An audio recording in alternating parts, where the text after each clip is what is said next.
babalikan po natin ang madugong war against drugs ng nakarang administrasyon na siyang pinag-ugatan ng ilang taong panawagan para sa hustisya.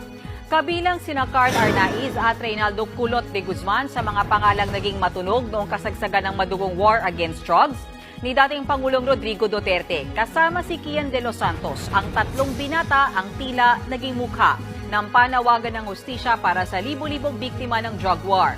Yan ay lalo't maraming magkaparehong tema sa kwento ng pagkamatay ni Carl at Kian. Sa magkahiwalay na gabi noong August 2016, namataan sila ng mga pulis matapos lumabas ng bahay para bumili ng merienda. Sa mga gumulong na investigasyon, parehong silang nakaluhod nang sila ay barilin. Paliwanag ng mga pulis, nanlaban daw ang dalawang binata nang mahulihan umano si Kian na may dalang iligal na droga, habang si Carl ay nahuling nang hold up daw ng taxi driver.